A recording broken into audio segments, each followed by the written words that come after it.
From the nation's capital, this is the Fly Fishing Consultant Podcast with your host, Rob Snowhite.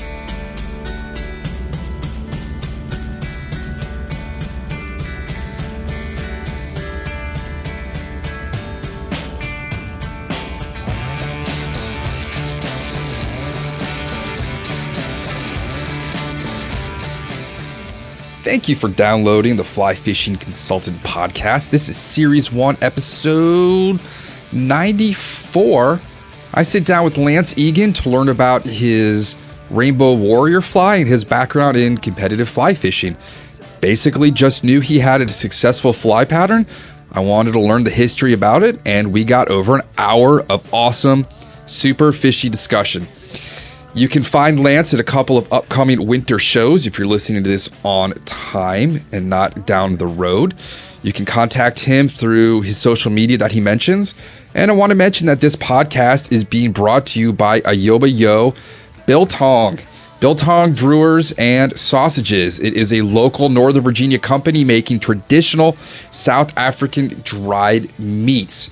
It's awesome. I prefer the spicy. It's high in protein, bold, tender, gluten-free, no sugar added, no artificial ingredients. You can find them at ayobayo.com, AYOBA-YO.com. In Northern Virginia and the DC metro area, you can purchase your biltong at Whole Foods and Let's Meet on the Street Butcher Shop in Delray. So please purchase it. They will ship it to you throughout the United States, and go to their website, sign up, and you'll find out when they have sales. The stuff's pretty awesome. We really can't get enough of it. It goes great with beer, red wine, just sitting around, G&T, you name it. So maybe you've already got some biltong. If you have some with you, open the bag up, eat a little bit, and listen to this podcast. Thanks so much for downloading. Jason, boom! Do your thing.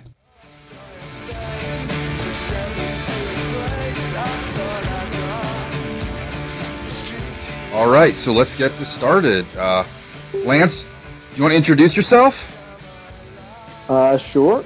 My name is Lance Egan. I'm a crazy fly fisher. Can't get enough, and I'm happy to be speaking with my buddy Rob. All right, and where are you checking in with us today?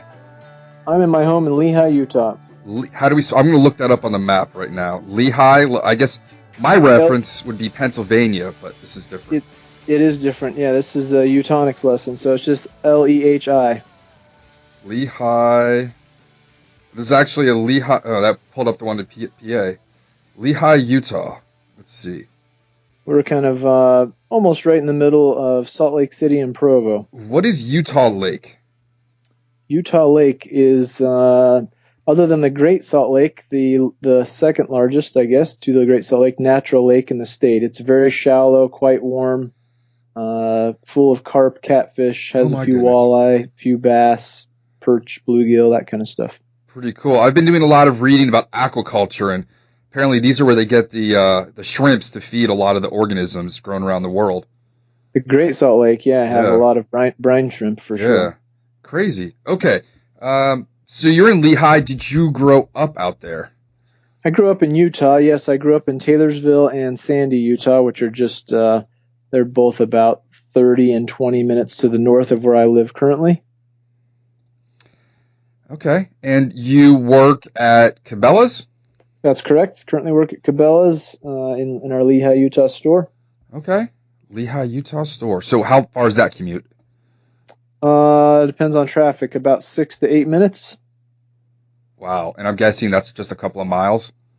Yeah, it's like 3 miles. I was joking about the traffic thing. There's not much traffic. Dude, that's about as cruel a joke as you can do to someone who lives where I do. I had to go to the doctor's office. I had to be there at 12:45 today. It is 4.5 miles. I left at 11:20. Oh, no. Yeah. Yeah, if it gets really bad, it might take me 15 minutes to get there, but most of the time, this morning I had to be there at 4 a.m., and needless to say, there's no traffic at 4, so it takes about 5 minutes. I can imagine. All right, so how did you get into fishing? That's a good question. I'm not entirely sure. I just kind of always had a passion for fishing. My parents think that they started it when I was a young baby. And I wasn't sleeping through the night. They would prop me up in front of my dad's 50-gallon aquarium, and I would ooh and ah at the fish until falling back to sleep. So they claim that's how it started. Who knows, really? I remember being quite young and having, friends in the summertime. You'd be out playing games or playing basketball under the lights or something, and having a friend have to go home early because he was going to get up really early to go fishing. And I remember being super jealous because I didn't come from a family of fishers. So I was always very interested in fishing, though I didn't really get to do much of it until I was old enough to drive. My parents were kind enough to drive me around now and then when I was a young teenager, but certainly I had limited access to days on the water since my parents don't fish. But once I was 16, I was off and running and had access to a vehicle and a gas card, and I was gone. How much snacks did you put on that gas card? I don't remember. Not too many. I think the gas card was mostly just for gas, and the snacks were usually on me. I used to work at Orvis. This must have been 18 years ago with this kid named Rick, total stoner, but he had his parents' Exxon card. And about a mile down the street from the Tyson's Orvis in Northern Virginia was an Exxon with Jerry Subs built into it. Yeah. So he would just go buy us all sandwiches on his parents' account. I don't know if they ever caught him or not, but it was expensive. Well, I guess if they never paid close enough attention to the bill, then they expected it, right? Yeah. I mean, back when I was driving, a gallon of gas was 70 cents, when I started. Yeah. I had my parents' credit card. If I bought anything at the store, they would have known because a tank was like $11.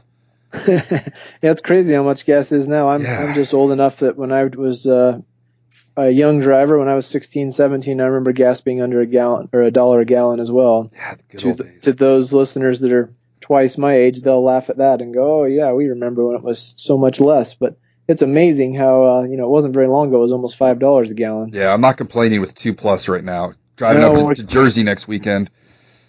Pretty tolerable, right? Yeah. All right, so did you have any mentors growing up? Anybody that got you into it? As your parents were not anglers, who sort of burgeoned your love of fishing? Man, my love of fishing was really pretty self-driven, I think. I did have, I had a guy that lived up the street from my parents when I was younger that was maybe 10 years older than I was, somewhere in that realm, named Tyler. And Tyler was kind enough to let me borrow a rod and reel and sometimes waders, float tube even on occasion, and was kind enough to let me tag along with him. He was a advanced angler when I first met him, so he was always out catching lots of fish, and he was kind to take me and let me borrow some gear, and then we'd basically get to wherever we were going, and he'd say, "Give me a handful of flies," and say, "I'll see you at dark."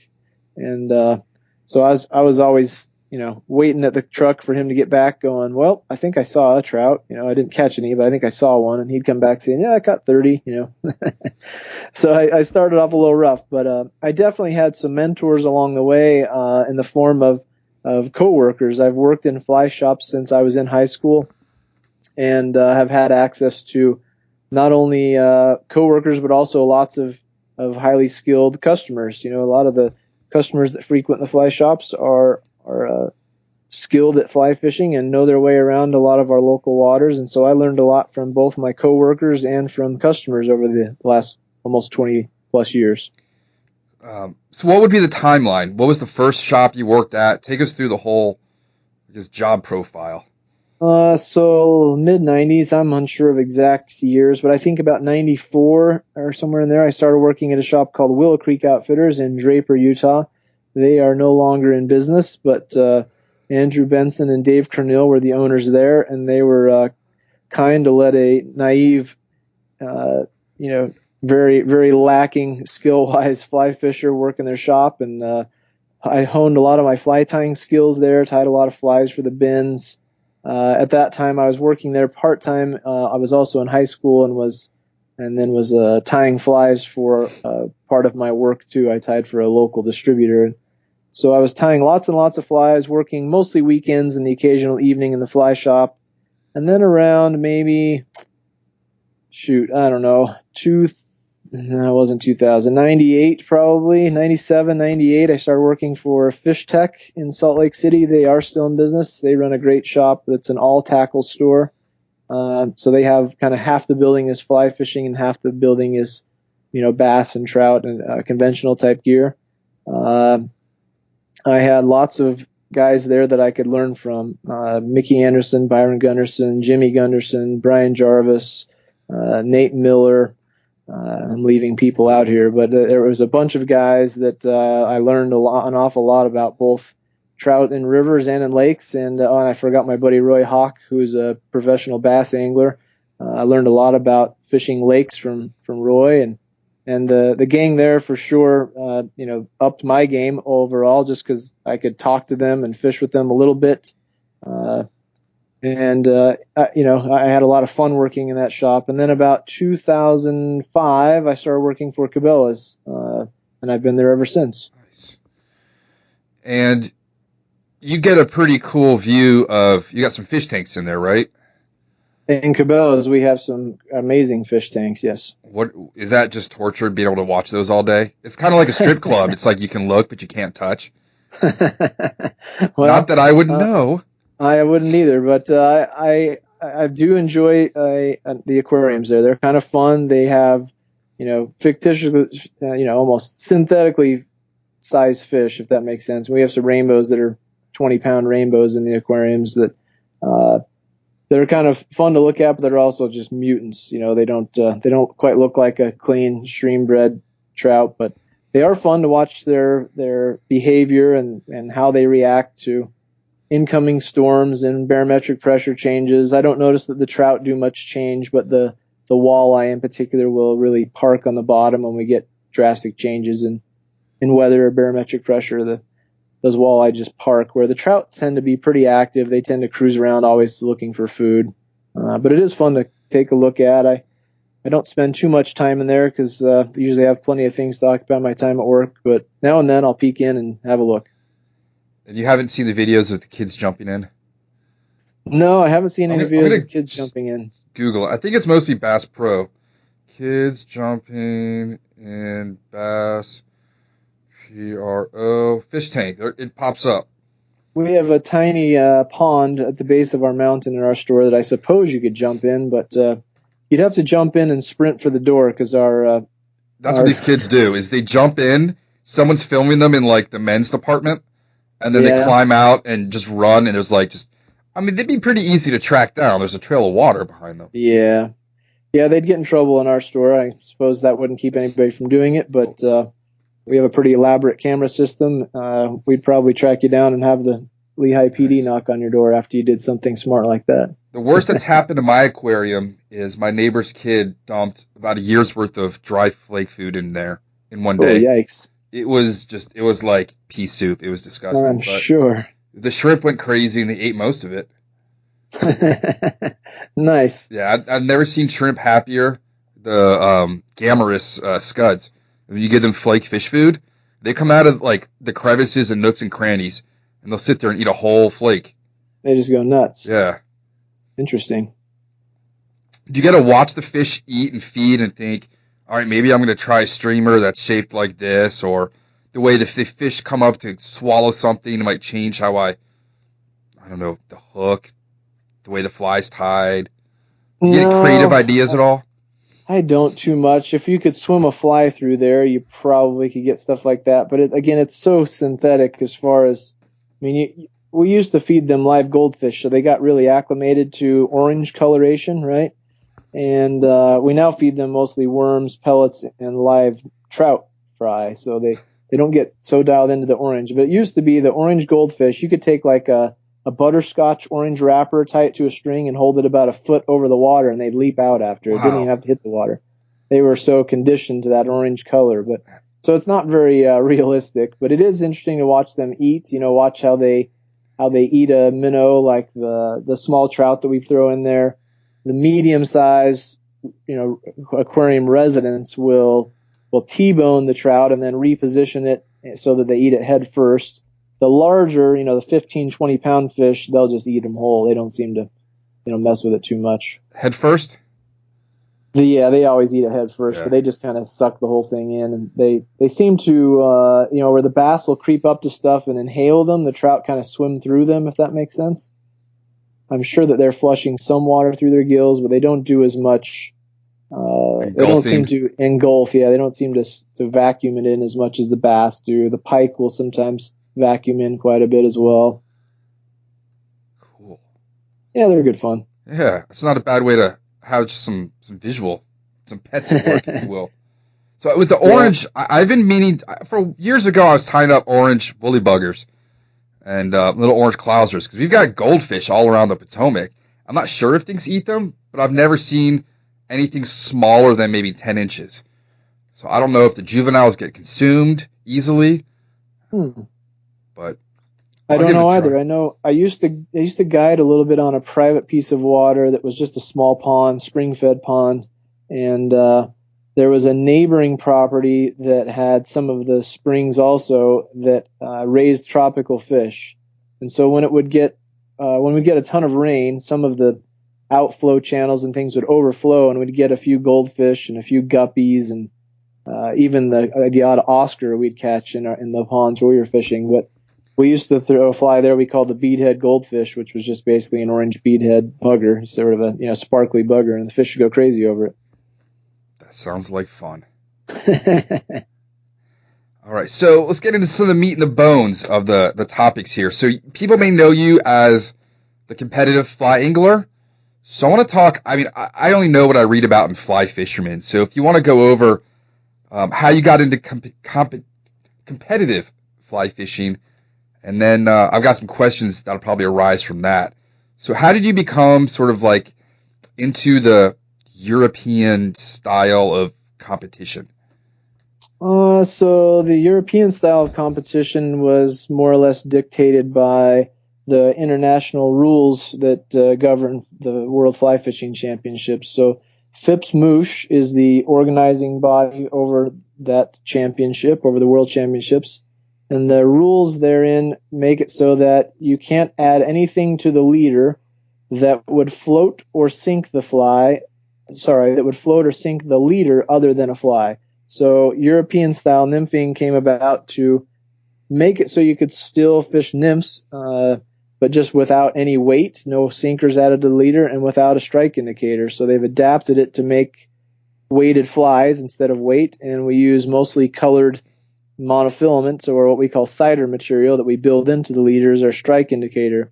It works differently in that we don't float it on the surface as much as you would a typical strike indicator. We usually hold the cider above the water and track it with a long rod, and there are lots of advantages to that system. But anyhow, that's how I came to that. I got into competition fishing by doing I got into competition casting first, doing some casting competitions, and then I migrated into my first bigger competitions were the ESPN Great Outdoor Games and the Fly Fishing Masters that used to be put on by either the Outdoor Channel or the Versus Channel.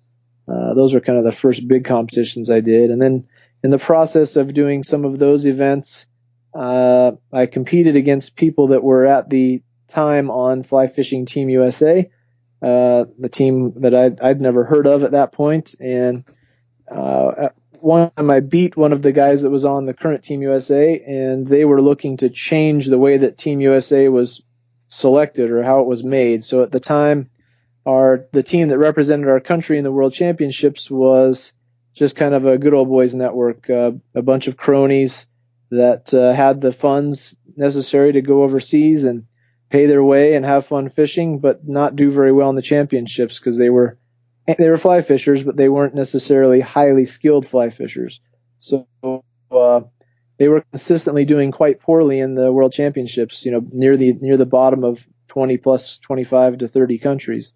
And anyhow, they wanted to change that. So in that process, they decided to start trying to seeking out anglers throughout our country that might help make the team a little better. And because I'd beaten one of the current team members, they invited me to come to a practice, which was in my backyard on the Green River, just a few hours from my home. And so I jumped at the chance and and arrived at the green thinking I'm going to make Team USA and I'm going to help them win a championship real quick because I'd done really well in the ESPN events, and I thought I was a pretty good angler at the time. I wouldn't say that I had a giant ego, but I thought I could hold my own, and I got there and didn't have a clue as to how to adapt to the rules that I had to follow, and so I had a lot of learning ahead of me. But it was fun, and it continues to be fun because of that, because of the learning process, and because of all of the time I've had to spend to stay competitive and stay on the edge of things. It's made my everyday fishing a lot better. This podcast is brought to you by our good friends at Ayobayo, AYOBA-YO.com, a Northern Virginia company that creates South African traditional dried meats, including biltong, boars, and drawers. You can find these healthy meat snacks at ayobayo.com. You mentioned all those countries. Do you have anybody? My first reaction would be to compare it to Jamaican bobsled team. Do you ever have people from like desert countries like that don't have fish? Like the Saudis show up to do a fly fishing competition, and you're like, where do you practice? All you have is sand. I've never seen the Saudis there. No, there is a team from Mexico every once in a while. I guess I learned that Mexico has some trout in some of their higher mountains. So that's kind of cool.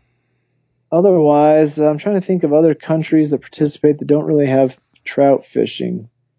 Most of them certainly are, trout countries, but we've gone to some strange places. We've gone to, the first championship I went to was in Portugal, which I don't associate with trout fishing, but they do have trout fishing there. We've been to, we went from Portugal to Finland to New Zealand to Scotland. Where else? That's 2009. 2010 was in Poland. I missed that one because my son was born during the championships that year. 2010. 2011 was Italy. 2012, I think, was Slovenia. 2013, I think, was Norway. 14, Czech Republic. 15, Bosnia. And 16 was in Vail, Colorado. So I've had lots of fun championships and visited some strange places. Got a lot of stamps on that passport. Yeah, I'm on my third passport now. Wow. Do you ever get to fish salt? Not for the championships. Does that interest you? Oh, absolutely. I've fished salt on my own. I'm actually going to head to Mexico in another couple weeks here for some family fun and some fishing. But I have fished a little bit in salt, but not nearly enough. I've dabbled in it just enough to know that I love it and that I need to do more of it. But we don't have, competition-wise, the World Championships are always around salmonids, so we're looking at grayling and trout for the most part. Wouldn't even know what to do if I saw a grayling.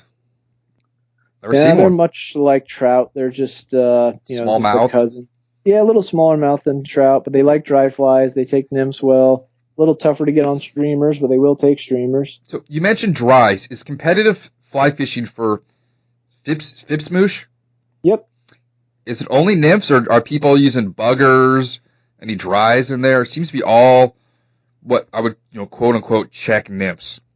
Yeah, no, not at all. It's dries, dry dropper, nymphs, streamers, however you can maximize your catch. The idea is to get on the river. And in any situation that you're put in, you have 3 hours on river or lake, I should say. You have 3 hours to catch as many fish as you can in a small area of water. So you usually would get, at the bare minimum, maybe 100 yards and more commonly 200 or 300 yards to fish for 3 hours. And then, like I say, your job is just to catch as many fish as you can in that small section of water within that 3 hour time limit. So you usually exhaust everything you can think of. You fish, small dries or hoppers or terrestrials, depending on the time of year, tight to banks, maybe some caddis. If there's a hatch, you'll fish mayflies, midges, you name it. And then we'll oftentimes fish some of the middle depths with a dry dropper rig, and then we'll nymph some of the faster stuff. We'll nymph some of the slower pools, nymph basically anywhere you can. And then if you happen to find one of the techniques that really works, then you oftentimes stick with it and then cover all that water type. And then at the very end of the session, if you have extra time, oftentimes people will come through with a streamer and just see if they can clean up with catching one or two more just to add to the scorecard with streamers. So there's most of the anglers that do well in the World Championships are highly skilled at all techniques. It definitely gets a rap for just having, people that are just nymphing centric, I guess, just only good at nymphing. But to do well consistently, you've got to not only fish rivers, but you've got to fish lakes, and you've got to be able to fish dry flies, dry dropper, nymph streamers, wet flies, you name it, on all the above. Ooh. It sounds like an intense afternoon or day or whatever. How is the food? Do they feed you fairly well? I imagine like red wine and charcuterie with a nice tent. Well, it depends on where you are, I guess, as far as how well they feed you. I'm a pretty simple person as far as feeding goes. So in strange countries, I sometimes have a hard time finding stuff I like to eat because I'm a little bit of a picky eater. But some places they feed you exceptionally well. In other places, I'm pretty thin, so I don't have a lot of weight to lose, but I've lost as many as 8 or 10 pounds in a couple weeks of being away. So for people that are listening, is there a celebrity you have a doppelganger with? No, not that I'm aware of. I was getting my ID taken at Walter Reed a couple years ago, and I hadn't shaven, and my hair was pretty crazy. And the one with the camera just started laughing. She's like, "You look like that wet bandit from Home Alone." So yeah. That's what when I taught, the kids used to be like, "You're that guy from Home Alone." You're like, "That's what I've been striving for." Yeah, I'm like, yeah, I'm sure that's what my wife wants to hear. Your husband looks like the wet bandit. Yeah, no, unfortunately, I have a face fit for radio, so hopefully nobody looks quite like me. Yeah. There have been people, if I walk around with the microphone at events, I'm like, "Yeah, I'm going to do the podcast." They're like, "I got to put lipstick on." I'm like, "It's a microphone. There's no camera." You're going to be all right. Yeah. Okay. So what other questions did I have about the competitive? Do you weigh your flies? We used to have a guy that would come into Orvis with a digital scale, and he would measure blue wing olive dry flies for backpacking. And my thought was, are you trying to lighten your weight? Because you should just shave your eyebrows, because that probably weighs more than a fly. Yeah, if you're weighing dry flies, he's getting down to the nitty gritty there. I don't weigh my flies anymore. I did at one time. It's a very common practice when you're learning Euro style stuff to kind of organize your flies by weight, so that when you need to get down in deeper water or faster water, you know exactly which fly in your box is going to allow you to do that.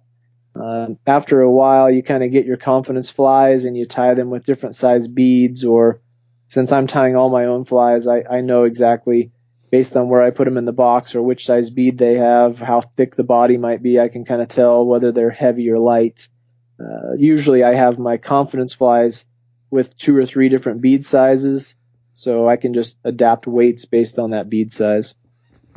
Do you have brand preferences for the materials you tie with? Of course, Cabela's gets a shout out.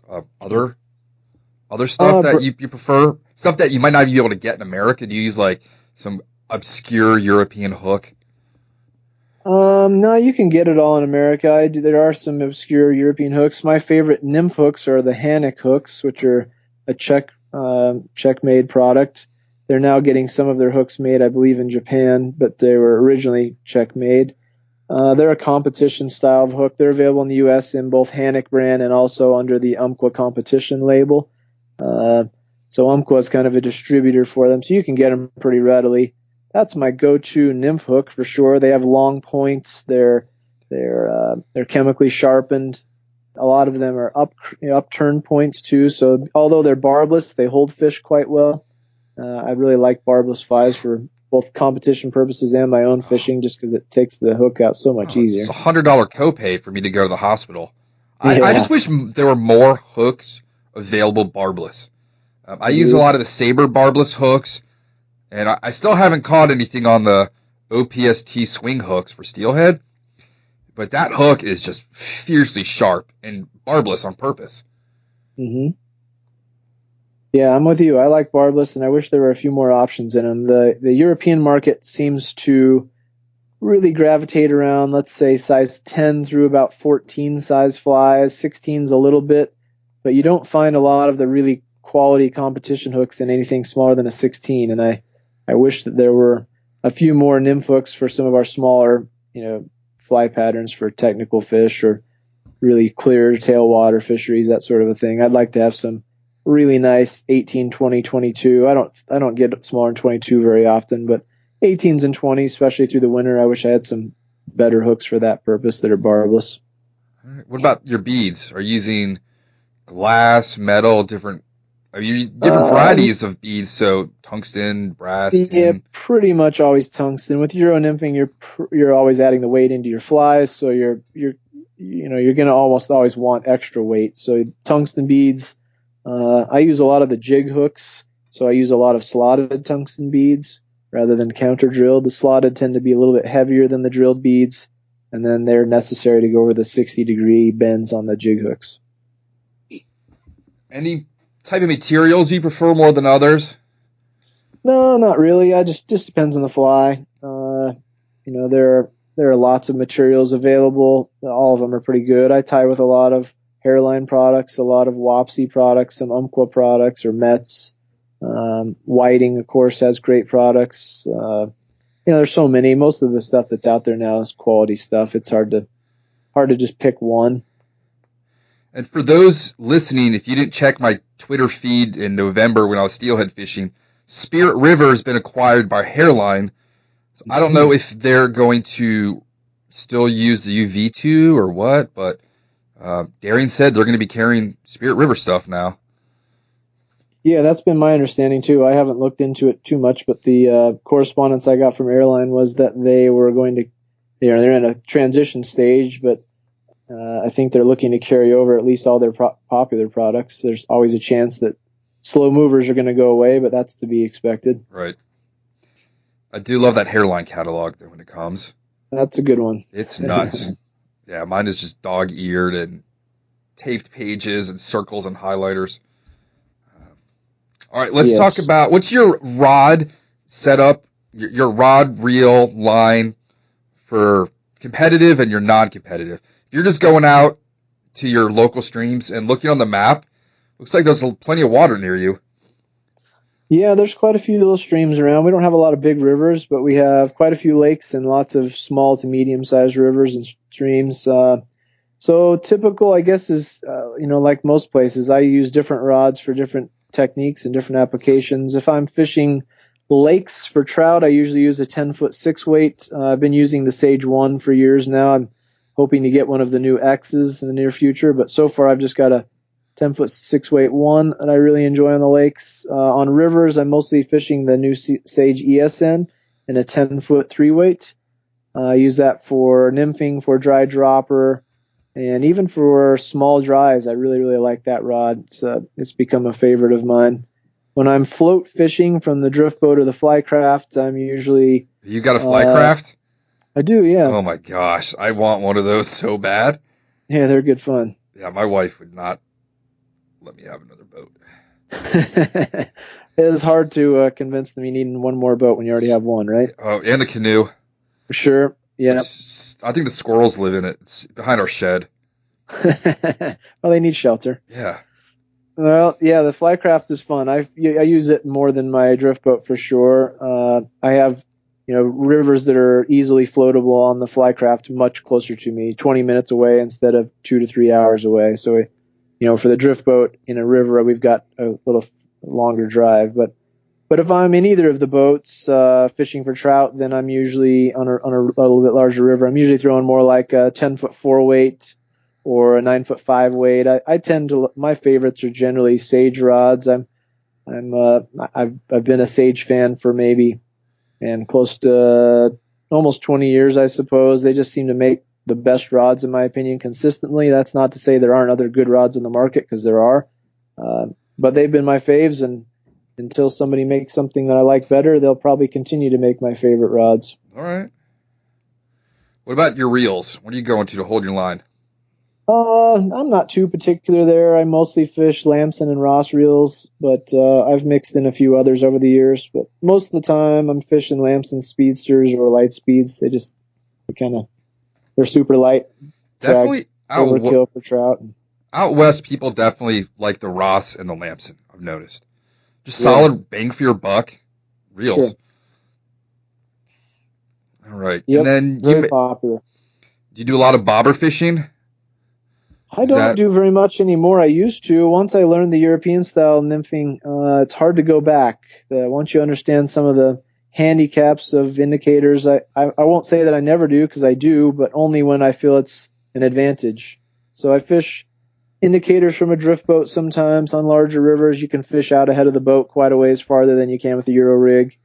But most of my fishing is wade fishing, and I feel like the Euro style is like I say, a huge advantage there. In fact, we just came out with a new DVD. My partners Devin Olson and Gilbert Rowley, and we just introduced Modern Nymphing, it's called, which is available for digital download on Vimeo, or now available as a DVD physical copy also. DVDs are old school now. Agreed, but there are lots of people that still want them. We're finding we're selling them to shops, and we're getting some people that are beating our door down wanting to get them. But you're right, the digital download in our case is actually less expensive. You can take it with you anywhere. You can put it on your laptop, put it on your phone, put it on your tablet. You can watch it on your TV, anywhere you want to watch it. And actually the digital download, definition wise, clarity wise, is a higher quality video than the DVD, and it costs you less. But there are still those that don't know what to do with the digital download, so they like to have the physical copy, and that's okay. We have both available, so either way works. My problem with DVDs, besides my daughter loses them all when we go on car trips, is that I find it to be just a pain in the butt to find the DVD. Now, like, this is my first world problem. Got to open the DVD, find it, put it in, close the DVD player, wait for it to boot, and to me now, I'm just like, I don't have time for that. I'm going to pull up Netflix. Yeah. It's just faster. Yep. And we don't have to worry about losing anything. Yeah. Agreed. So how can people get a hold of the DVD or the digital download? So digital download, if you just Google it, I'm sure you'd find it. Like I say, it's on Vimeo, Modern Nymphing by Devin Olson, Lance Egan, Gilbert Rowley. There's links to it on tacticalflyfisher.com, and the DVD is also available on tacticalflyfisher.com. Hopefully you'll find it in your local fly shops too. If you don't find it there and you want to support your local guys, have them give us a ring. We'll get in touch with them. They can get me on Facebook, or you can contact Devin at Tactical Fly Fisher also. Either way, we'll get some DVDs to your local fly shop and make them available close to you. Was it difficult filming these tactics, trying to get the fish to eat, good water, weather conditions? Weather was probably our biggest hurdle. We just kept encountering wind. Wind in the microphone, wind blowing your leader around, blowing. Yeah, but otherwise the fish were pretty good.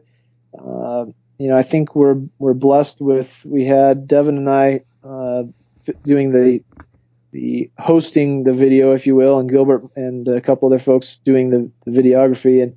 And so Devin is a very highly skilled fly fisher. He knows how to catch fish in almost all conditions, and I'm not too bad myself. So we managed to catch a few fish for the film. We had a lot of fun. The real goal is to share our love of the European style nymphing. It's called Modern Nymphing European Inspired Tactics, and it's kind of a blend of all the techniques that we've learned over the years and made into a system that's pretty simple and easy to learn. We just launched it a few weeks ago. We had a Sundance film premiere, and that was crazy well attended. It's been going really, really well, and we're excited to kind of share this with everybody. I think we've sold it to like almost 40 countries now have bought the digital download, which was it's interesting to see. I didn't think that would happen. I thought we'd sell a few overseas, but not very many. And we're selling them like crazy all over the world. So it's lots of fun. And it's just one more thing to add. It's not something you need to take away. You don't have to forget about indicators to do this. You add this technique to your quiver. And when you think that it's most advantageous, you put it to use. And I think most anglers will find when they really learn the ins and outs of Euro style, they'll use it a lot more than they initially think. This podcast is brought to you by our good friends at Ayobayo, AYOBA-YO.com, a Northern Virginia company that creates South African traditional dried meats, including biltong, boars, and drawers. You can find these healthy meat snacks at ayobayo.com. It's pretty crazy that you went from just casting in like parking lots further than your buddies, getting into competitions to now having DVDs about the techniques of competitive fishing. Yeah. It's a pretty fun journey. It's a fun journey. In the U.S., there are only a few of us that are dumb enough to do the competition circuit. Most fly fishers go, why would I want to do that? And understandably so. It's not for everybody. The competition thing can be a little stressful, but only for a few days at a time. And the rest of the year, you just get to be like everybody else and love to go fish and love to learn and just improve your angling. The one thing that it does make you do is it makes you think outside the box, because it brings you a measuring stick, right? If you go to a regional and you think you're a pretty hot fisherman and you don't do as well as you thought you should, the natural tendency is to go, well, I just drew bad beats, right? And that could be true, but if you consistently don't finish well, then there's probably more to it than just the draw. And as you get better at it, I've been doing it just long enough now to kind of know when I'm not on my game, I don't finish as high as I think that I should. If I haven't been practicing enough or haven't been focused on the right techniques based on what I expect to encounter, then it gobbles you up pretty quick and spits you out. It's, fishing's pretty fickle. What would you put it? Go ahead. What would you consider like a bad day's worth of fishing doing competition? Oh man, you can blank in 3 hours if you don't catch a fish in 3 hours. That's what we call a blank. That's the worst of all, which happens occasionally, hopefully not too often, but in the competition, let's use the World Championships as an example. You go 5 sessions, 3 hours each, and the first session is the only one that you're fishing virgin water. So your first session, you should be able to catch the most fish on that beat. The second session is usually about 2 hours after the first, and you're now fishing behind somebody that just beat the water to a pulp for 3 hours just ahead of you. And not only was there somebody in there, but they were a highly skilled fly fisher that was in there for 3 hours right ahead of you, just, looking for every fish that they can stick a hook in. And so it gets progressively harder through the competition. So at the end of the end of the second day or the beginning of the third day, you're sometimes looking for 4 or 5 fish, 1 or 2 fish instead of 15, 20 fish in the first session, because some fisheries don't recover very well. If they have a low density of fish, there aren't a lot to be caught, and the first couple of anglers catch most of them, and the fish are a little soured on everybody else's offerings for a day or so. What do you do in those 3 hours between? Just check your gear, get it all together again, fix things? You usually switch venues. So, like this year in Vail, Colorado, my session started on the Lower Eagle. Then I went to the Colorado River. So we had an hour and a half of drive time, and then you have about a half an hour of re-rigging and prepping tackle before the session starts. And so you don't have a lot of downtime, really. You're just constantly going all day. What would be an awesome day of catching in a competition? The most I've ever caught is 62 in 3 hours. The most that I know of being caught, I think 78 in 3 hours is the most that I know of. I think Pat Weiss he either had 76 or 78 in Oregon. On the same river, I got 62. I think he had high 70s. That's a fish every 3 minutes? I haven't done the math, but that sounds about right. Yeah, you're catching them very frequently and sometimes 2 at a time. Fishing 2 flies spaced well apart, you're catching doubles several times during the session.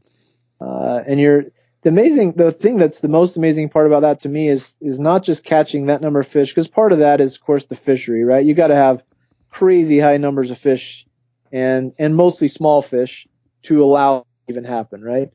But you have to also take into account, you're not just catching and releasing fish. You hook the fish, play the fish, land it in a net. Then you have to run it across the river to your controller, who's basically your judge, because we all know how trustworthy anglers are, right? When nobody lies when they're talking about size of fish. That's all made up. Yeah, it's all made up. So every competition angler has a judge with them that actually scores the fish for you. So you land the fish, run it over to the judge, present it to the judge in the net. They take the hook out to make sure it's fairly hooked, place it on a measuring tray real quickly, get a measurement, and release the fish. You sign off on the measurement and then run back out and start fishing. So you got to wrap all of that up and get back to where you just left off and start catching fish again. So there are times where it becomes a little bit of an athletic event because you can get winded just running back and forth through the river when the fishing's that fast. Plus the folks that are not used to altitude last year. Yeah. So Vail is 7. I would say so. Yeah, probably 7,500. Yeah. Maybe even higher. I don't know what it is, but that sounds about right to me. Probably maybe even 8. The snow melt out there has got some awesome trout fishing this summer, I'm hoping. Like all of Utah just got 9 feet at some resorts. Yeah, we've got a lot of snow this year. Most of the West is getting pounded. Yeah, that should make some good trout fishing. Yes, it makes for a delayed summer. Our runoff will be extended normally when we have this much snow, but that's good for the fish. Too much water is better than not enough. Yeah, it's warm here now, so we're getting 50 degrees and just dumping rain every couple of days. It's going to dump on the inauguration. I was predicting an ice storm, but it's going to rain a lot. All political favorites put aside, ice storm, huh? Yeah. Yep. Okay, let's see what else I have. Before we get into fly tying, is there any place that you fished, competitive or non-competitive, and you're just like, this place absolutely sucks? I don't want to come back here. I don't know if I'd say anywhere absolutely sucks. We've had some tough fishing in some of the World Championship venues. Portugal, my first one, was double-edged sword in there. It was not only, I guess, was it my first competition World Championship wise, so I wasn't really sure what to expect. But it was also crazy tough. Most sessions you were just trying to catch a fish to win the session. If you caught the biggest single fish, you were usually first place in that session. So I think my first session I blanked, as I recall. That was the way to start your first World Championship, right? That was not ideal. And then the second session, I think I caught 3 fish, which was maybe a 5th or 6th place out of about 28 anglers or so in my group. The third session was the next morning on the Alva, and I think I caught 7 fish there, and I won the session. So out of, again, almost 30 anglers, it was 7 fish. That was, I think, the next closest guy had 3 or 4. So I had a really good beat, and I caught a whole bunch of fish off it compared to what we were finding. But when 7 fish is your best, that's pretty poor. So that was definitely not a good place. I hear they have decent fishing, but the time of year we were there, it was really low water, and there were very low densities of trout. They were very, very spooky trout as well. Otherwise, Finland had tough fishing. I think talking to my Finnish friends, that was more about where we were in Finland, the location, than the actual quality of fishing. I think they have quite good fishing in Finland. They have a great team, I know, so they must have some good fishing because they're getting a lot of practice in somewhere. Otherwise, most other places have been pretty good. On the flip side of that coin, the prettiest places are probably Slovenia, New Zealand, northern Italy. Bosnia actually was, once you got out of the city, was gorgeous and crystal clear water. For most of the venues anyway. I think the dirtiest river I ever fished was in Bosnia. There's just pure raw sewage going right into the river. That was crazy. Sounds like where I guide. I hope not. Well, you get more than an inch of rain, and the treatment plants can't maintain the sewer water plus the surface runoff coming in, and it just overwhelms them, and they just let out 5 million gallons of raw sewage at a time. And then there's Alexandria, Virginia, just down the street, that just has an open sewer line into the river. Even better. Yeah. That's pretty much what this was, only there were homes along the river, and each home, they just had their septic system drained into the river. So when someone flushed the toilet, it just went downstream. Corn hatch. Corn hatch. Well, thankfully, they weren't eating a lot of corn there, but there were plenty of other things that were strange that will go unmentioned in the river. That's the only river I've ever fished where when I got back to the hotel, I stayed in my waders and I took a shower in my waders so I could scrub the outsides of them because it's that gross. But speaking of waders, it's got to be also tough with all the groupie women that want to tear your waders off at these events too. Yeah, I've never had that problem in my entire life. Oh man, I guess I'm not getting into competitive fishing then. Yeah, competitive fishing is not where you want to be if you're looking for girls. Yeah. I'm happily married. I have a lovely, patient wife that puts up with my fishing as is. But even still, I think she's the only one that is really into 5'10", 5'11" guys that are what I describe my build as weaselly, a little on the thin side, less drag that way, right, Rob? Absolutely. Okay, I'm gonna move on. Let's talk about your fly tying. It looks like the signature flies that you have in the Umpqua catalog are more towards competition flies, and I'm guessing like you're most well known. I'm gonna say for the I'm totally blanking on it. Right, the Rainbow Warrior. Yeah. So that's the one I see on the fly tying pages a lot. People are like, oh, I'm gonna get one of these, and I see them in the catalog, and I'm guessing that there was like a mayfly, and you had to reproduce it because the fish were eating it, and you came up with the Rainbow Warrior to match the hatch. Yeah, because the Rainbow Warrior looks like everything, right? Yeah. No, the Rainbow Warrior, definitely my most popular selling fly. And yeah, to your point earlier, a lot of at least my nymphs specifically, are kind of competition inspired flies, if you will. They have a lot of hot spots. They're kind of wacky colors oftentimes, not necessarily imitative, more attractor type flies. The more I fish, the more I gravitate to the attractor style nymphs for just searching.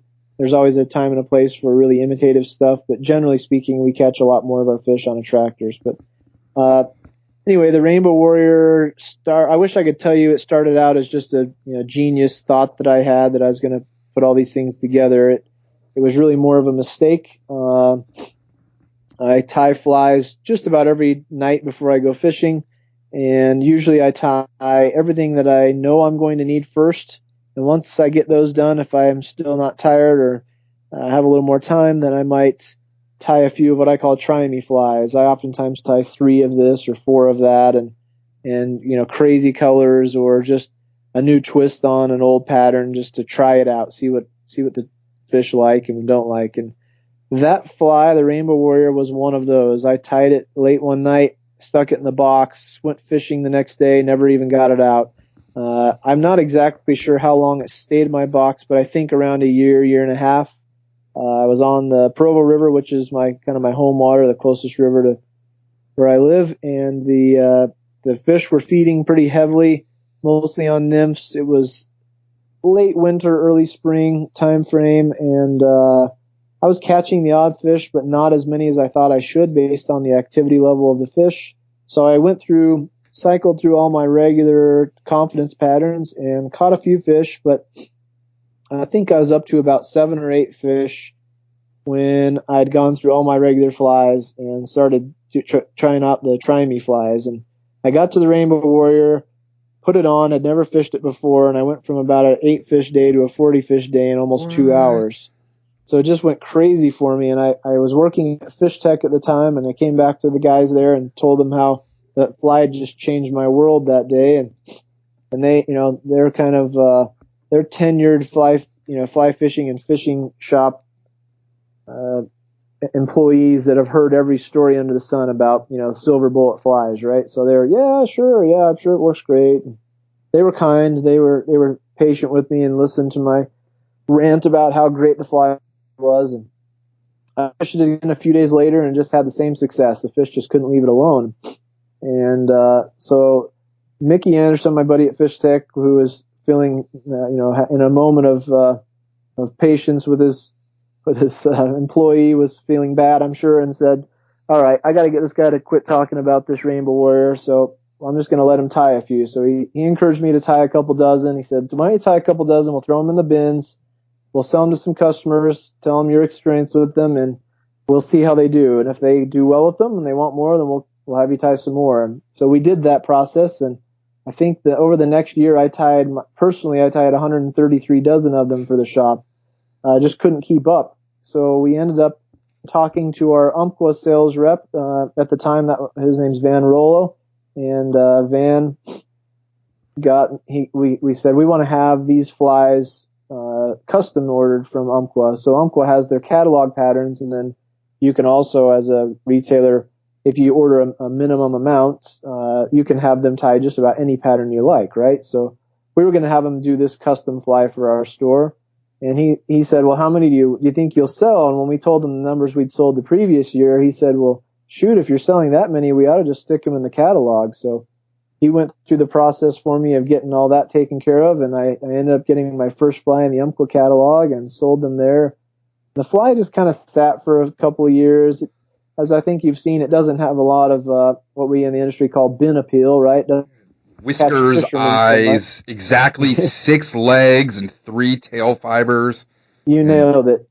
Yeah, it doesn't look like much, but the fish like it. And so it took a little while for it to grow some legs and get off the ground. But once it did, it took off, and it's selling more and more every year. So it's a great pattern. It works on tailwaters, and it works on FreeStones as well, picky fish and non-picky fish. Brown trout and cuts. I call those the two polar opposites in the trout world. Brown trout, super cuts, dumb as a fence post most of the time. They'll give you 3 or 4 chances at everything.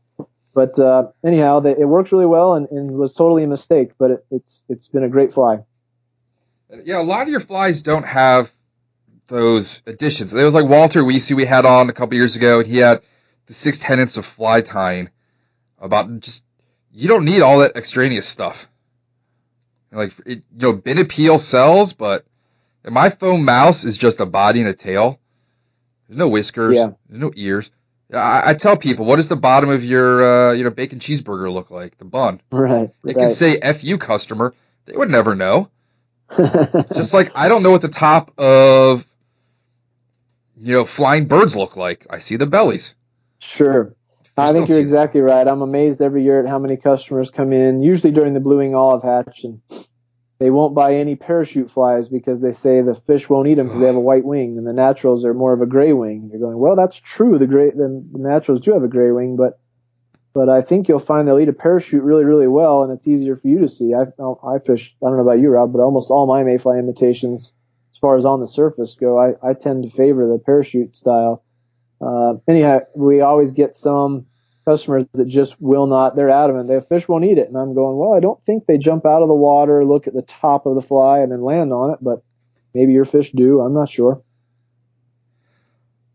And I got schooled on the use of parachutes this summer on the Dreamstream. My buddy Justin was hooking fish left and right.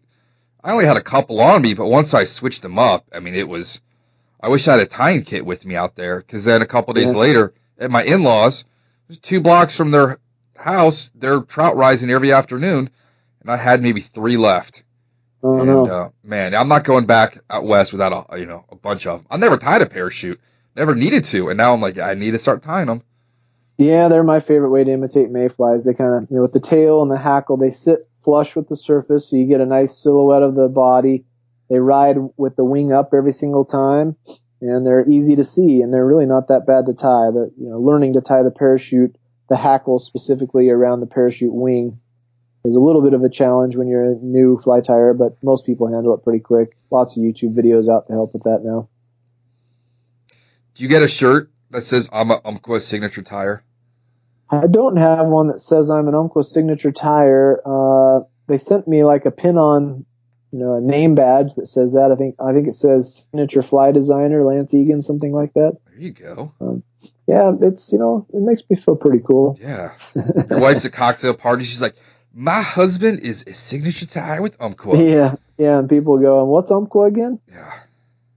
Yeah, no, it's not it's definitely not that. As you know, the fly fishing world is pretty small, pretty niche, but it's fun. It's not necessarily something that I strived for, I wouldn't say, but it's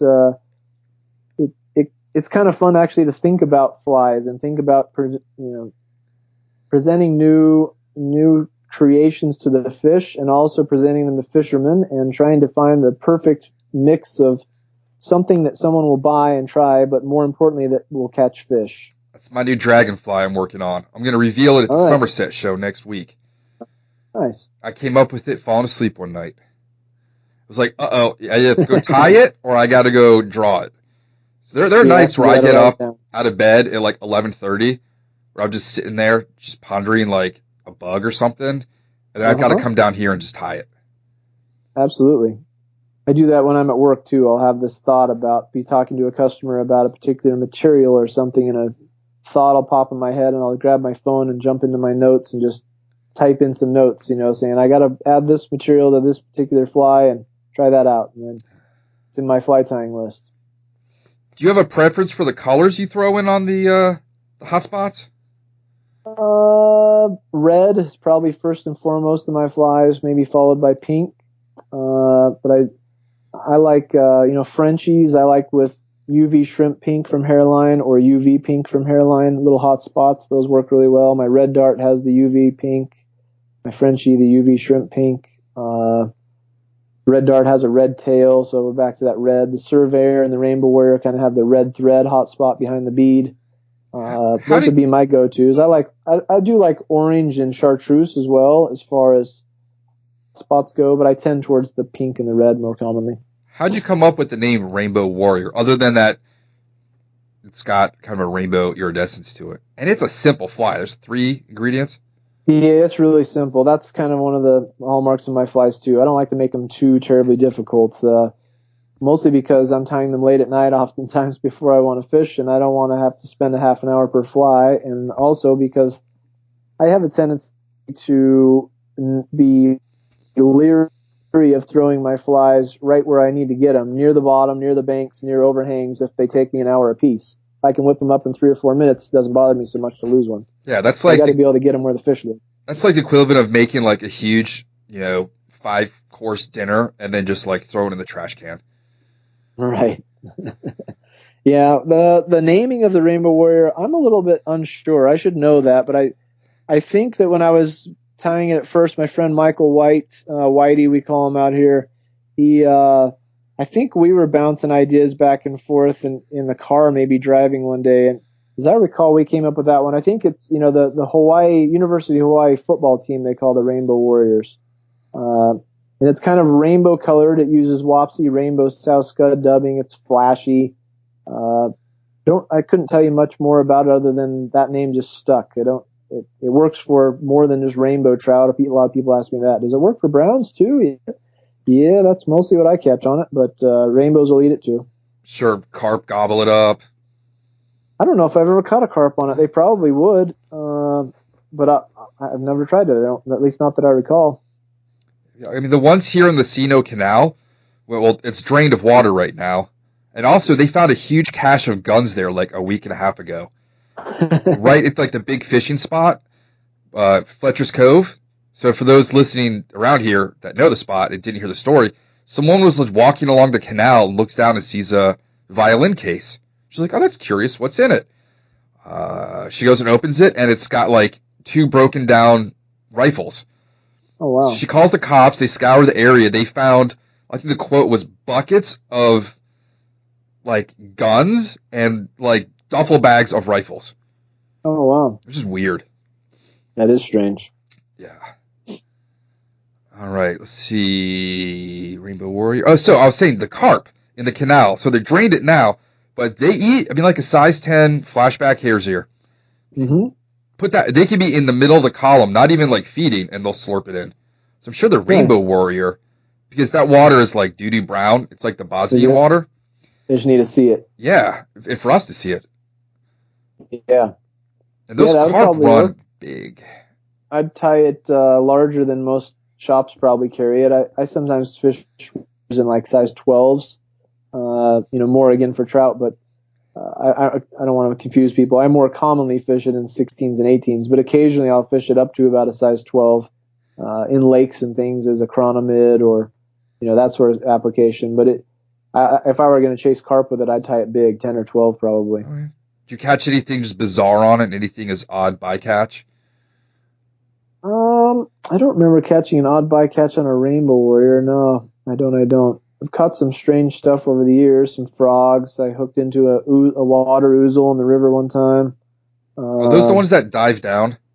Yeah, they're like dippers. Yeah, I hooked one once as a kid in Colorado. Yeah, that's what I didn't hook it in the mouth. I didn't want to sound like he took my fly. I just was nymphing a run, and I didn't see the bird go in, so he must have been under there. Oh, yeah. I walk up to a run, throw it threw the rig in there, and I was fishing the indicator rig at the time. The indicator went down, and I set the hook, and I thought, oh, you feel something pulled back. I thought, I got a fish. Pretty cool. And then all of a sudden, my fish flew out of the water and started doing circles around me. We saw a guy set the hook last year, and it ended up being a cormorant that swam across his lure. Oh, wow. Like a big cormorant. We were in the drift boat fishing for shad, just kind of put the rods down and watch this. There's a picture of him like throwing it up in the air once he got it off. Wow. But I did read an article that if you foul hook or ever see a heron tangled in line, don't approach it because they're going to pluck your eyeballs out first. Oh, wow. And it'll happen before, like, it's so fast, you'll be blind. Oh, so wow. Don't approach blue herons.